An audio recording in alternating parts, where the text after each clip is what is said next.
नमस्कार, welcome to career 247। मैं हूं प्रशांत धवन। सो फाइनली हमने वो कदम उठा लिया है जो बहुत पहले उठा लेना चाहिए था। सभी पाकिस्तानी सेलिब्रिटीज को, यूट्यूबर्स को, जो भी सोशल मीडिया पे इनके लोग थे, सबको भारत में ब्लॉक कर दिया गया है। मैं जो डिटेल्स आपको बताने वाला हूं ना यहाँ पर कि ये कितना इंपॉर्टेंट था और किस तरीके से इंडिया की ही बड़ी ऑडियंस फंड कर रही थी इन पाकिस्तानी क्रिएटर्स को और ये लोग टैक्स पे कर रहे थे पाकिस्तानी गवर्नमेंट को। जब आप डिटेल समझोगे देन यू विल अंडरस्टैंड कि ये जो मूव है कितना इंपॉर्टेंट है।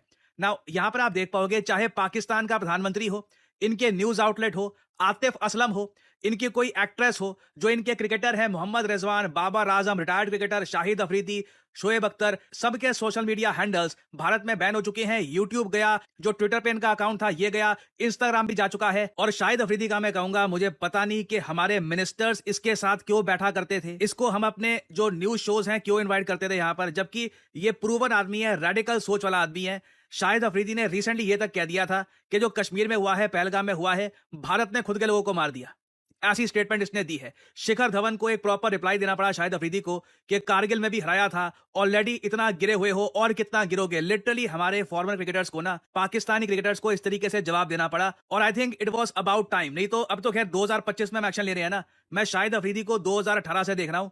इसने खुलकर बोला था कि इसके ट्राइब ने कश्मीर वैली को इन्वेड किया था 1947 में। कई बार यह भी क्लेम कर चुका है कि अनंतनाग में मारा गया आतंकवादी इसका कजन था। और बाकी चीजों पे भी इसकी ओपिनियन आप अगर देखो, विमेन क्रिकेट के बिल्कुल अगेंस्ट है ये, बिल्कुल तालिबान टाइप की मेंटालिटी है कि औरतों को क्रिकेट बिल्कुल मत खेलने दो। एक इसकी बहुत पुरानी वीडियो है जहां पर ये बताता है कि इसने अपने घर में टीवी तोड़ दिया था जब इसने देखा कि जो इसकी बेटियां हैं ये कोई एक इंडियन सीरियल देखकर आरती की प्रैक्टिस कर रही थी टीवी के सामने, तो इसको इतना गुस्सा आया, इसने टीवी तोड़ दिया। तो ये इंडियन ड्रामों में क्या होता है, थाली लेके यूं यूं तो ये यूं यूं करके क्या कहते हैं उसको, पता नहीं, आरती।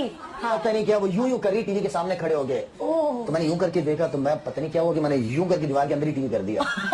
तो वो अब ऐसी मेंटेलिटी वाले आदमी की जो एनजीओ है ना, उसको पैसा भारत की तरफ से जा रहा था लंबे समय तक। कई हमारे फेमस क्रिकेटर जैसे कि युवराज सिंह, हरभजन सिंह, इन्होंने अपील करी थी कि शाहिद अफरीदी की जो फाउंडेशन है इसको डोनेशन दो। हालांकि बाद में दोनों क्रिकेटर्स ने रिग्रेट किया कि हमें ऐसा नहीं करना चाहिए था, आज के बाद ऐसा कभी नहीं करेंगे, क्योंकि तब तक शाहिद अफरीदी असल में क्या था लोगों के सामने आ चुका था। सिमिलरली आप अगर देखो शोएब अख्तर का जो यूट्यूब चैनल था अभी भी है, वहां पर मिलियंस ऑफ सब्सक्राइबर्स हैं और उधर आप देखोगे आराम से 70 to 80% के आसपास इंडियन सब्सक्राइबर्स होंगे। और जो शोएब अख्तर के 3 मिलियन सब्सक्राइबर्स का यूट्यूब चैनल था ना, उसका हाल अब ये हो चुका है। सिमिलरली बहुत सारे पाकिस्तानी यूट्यूब चैनल्स का हाल आपको ऐसा दिखेगा। सर्च करोगे यूट्यूब पर, चैनल मिलेगा नहीं आपको, कोई वीडियो नहीं मिलेगा।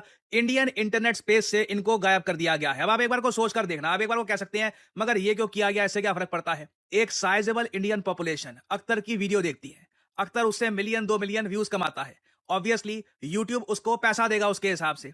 नाउ अख्तर मान लो कि एक वीडियो के 2-3 लाख रुपए अगर कमा लेता है, फॉर एग्जांपल पाकिस्तानी रुपीस की मैं बात कर रहा हूं, उसने वो पैसा कमाया। अब उस पैसे का एक साइजेबल परसेंटेज, आराम से 30-25% वो पाकिस्तान की सरकार को पे करेगा टैक्स के रूप में। तो लिटरली इंडियन ऑडियंस ना इनडायरेक्ट तरीके से पाकिस्तानी गवर्नमेंट, एक ऐसी हॉस्टाइल गवर्नमेंट जो एक रोग स्टेट है, जो आतंकवाद को संरक्षण देती है, उसको प्रोटेक्ट करती है, जहां पर खुल के बोला जाता है कि इंडिया को इन्वेड करेंगे, इंडिया को अटैक करेंगे, लिटरली हम उनका टैक्स पेयर मनी बढ़ा रहे थे। और मैं आपको एक बहुत ज्यादा इंटरेस्टिंग पॉइंट ये बताता हूं। यहां पर वर्ल्ड बैंक की एक बहुत अच्छी वेबसाइट है जहां पर ये लोग बताते हैं कि एक देश में कितनी प्रतिशत आबादी आज के समय इंटरनेट यूज कर रही है। इधर आप देख पाओगे, यहां पर सारा डेटा आपको दिख जाएगा। इंडिया का 2022 का डेटा इन लोगों के पास, 2025 का डेटा अगर होता तो थोड़ा सा उसमें मेरे ख्याल से और बेहतर नंबर आते हैं, मगर 2022 के डेटा के हिसाब से कह रहे हैं 56% आबादी है भारत में जो आज के समय इंटरनेट पर आ चुकी है। भारत की आबादी जो 140 करोड़ के आसपास है, उसमें से 56% इंटरनेट यूज कर रही है। 70 करोड़ से भी ऊपर लोग हैं। ये देखिए हम लोग कर पाए हैं क्योंकि भारतीय कंपनियों ने भारत में रेवोल्यूशनरी स्ट्रेटजीज यूज करी थी। फॉर एग्जांपल रिलायंस जियो जिस तरीके से आया था, फ्री में इंटरनेट बांट दिया, लोगों ने इंटरनेट यूज किया, लोगों ने पहली बार देखा कि इंटरनेट के बहुत सारे फायदे होते हैं। सडनली कई लोग इंटरनेट पर आए और वापस कभी गए नहीं। They became regular users of the internet. और ये तो खैर 2022 का डेटा आपके सामने है। 2025 में कोई बड़ी बात नहीं है, यहाँ पे 10 से 15% की एक एडिशनल ग्रोथ हो गई हो, it is very much possible. Now इसको कंपेयर करके देखो पाकिस्तान के साथ। पाकिस्तान में कभी कोई इंटरनेट की क्रांति आई नहीं, कभी यहां पर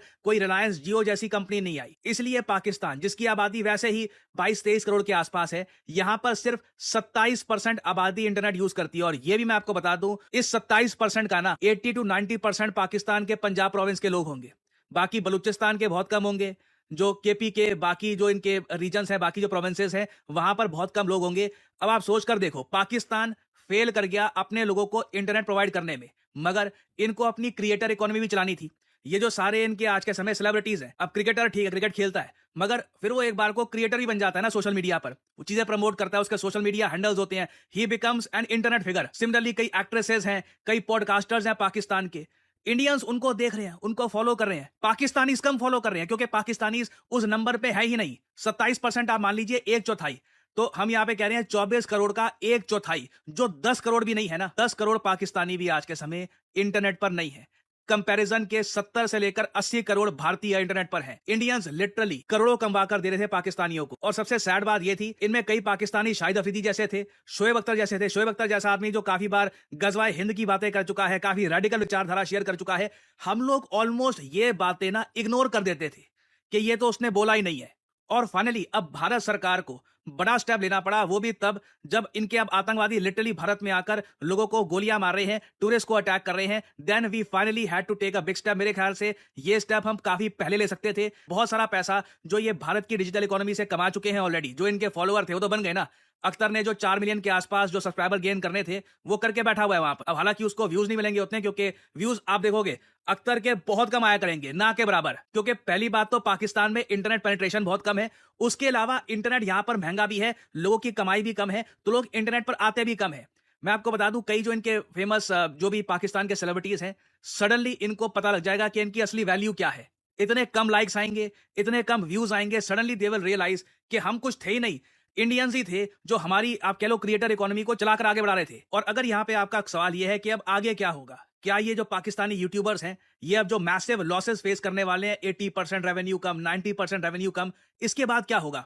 देखिए, इसके बाद ये पाकिस्तान से भागेंगे। अब क्या होगा आप नोट करना, बहुत सारे जो भी इनके एक्टर हैं, जो भी इनके क्रिकेटर है, जैसे मोहम्मद आमिर तो ऑलरेडी कर रहा है, उसको आईपीएल में खेलना है, तो उसने यूके में नागरिकता के लिए अप्लाई कर लिया है, तो वो आईपीएल में खेल पाएगा as a UK citizen. Now government of India उसको अलाउ करती है या नहीं करती है वो अलग बात है, मगर ये रास्ता पाकिस्तानी अब चूज करने वाले हैं। चाइना इनकी मदद करने के लिए नहीं आएगा। चाइना जितना भी आयरन ब्रदर हो, चाइना ये हानिया आमिर, शोएब अख्तर का कंटेंट देखने के लिए नहीं आएगा। तो ये जो हमने किया यहाँ पर स्ट्राइक ना, ये मैं कहूंगा पाकिस्तानी गवर्नमेंट के रेवेन्यू पे किया है, और काफी हद तक जो काम हमारे देश की पब्लिक को खुद ही कर लेना चाहिए था, एक पब्लिक बॉयकॉट का जो लंबे समय से हो नहीं रहा था, फाइनली गवर्नमेंट ने ही इसको करवा दिया है, and it is a great decision.